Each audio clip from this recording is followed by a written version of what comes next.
estudante! Tudo bem com você? Seja bem-vinda ao canal Português Online. Para quem chega agora, eu sou a professora Aline. Hoje vamos estudar a mesóclise e a ênclise. Só relembrando, a colocação pronominal refere-se à posição dos pronomes oblíquos átonos junto ao verbo na oração. Dessa maneira, quando o pronome oblíquo aparece antes do verbo, recebe o nome de próclise. Quando aparece no meio do verbo, recebe o nome de mesóclise. E quando aparece depois do verbo, é chamado de ênclise. Beleza? A mesóclise é o uso do pronome oblíquo átono no meio do verbo. Não é muito utilizada, aparece mais em contextos formais que utilizam a linguagem culta, como na literatura, em cerimônias, no meio jurídico. Há regras para o uso correto da mesóclise. Vamos ver algumas.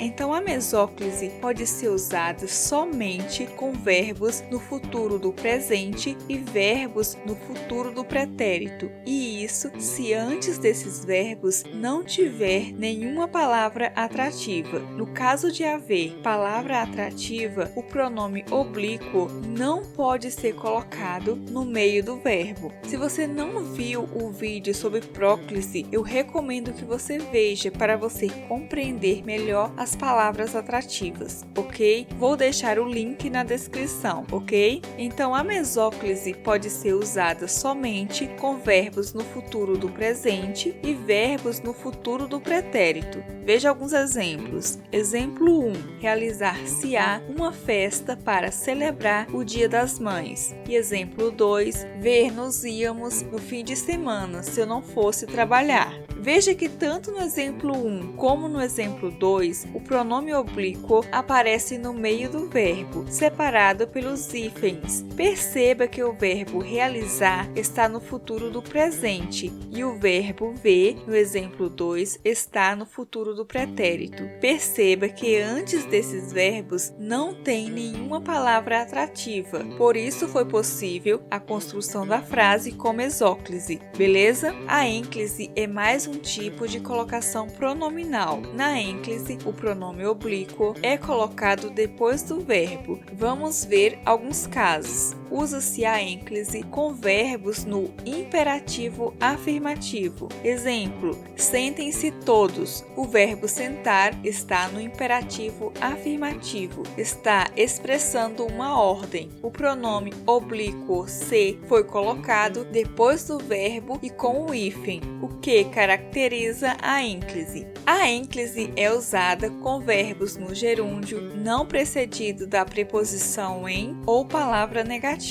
Exemplo: recusou-me o convite, fazendo-se de desentendida. O pronome oblíquo se está depois do verbo fazer, no gerúndio. Não há antes do gerúndio palavra negativa ou a preposição em. Usa-se ênclise quando o verbo iniciar a oração. Exemplo: disseram-me que você ia embora. O pronome me está depois do verbo porque não é correto começar uma oração com pronome oblíquo, beleza? Usa-se ênclise quando houver pausa antes do verbo, quando antes do verbo houver pontuação. Veja no exemplo: quando você chegar em casa, ligue-me imediatamente.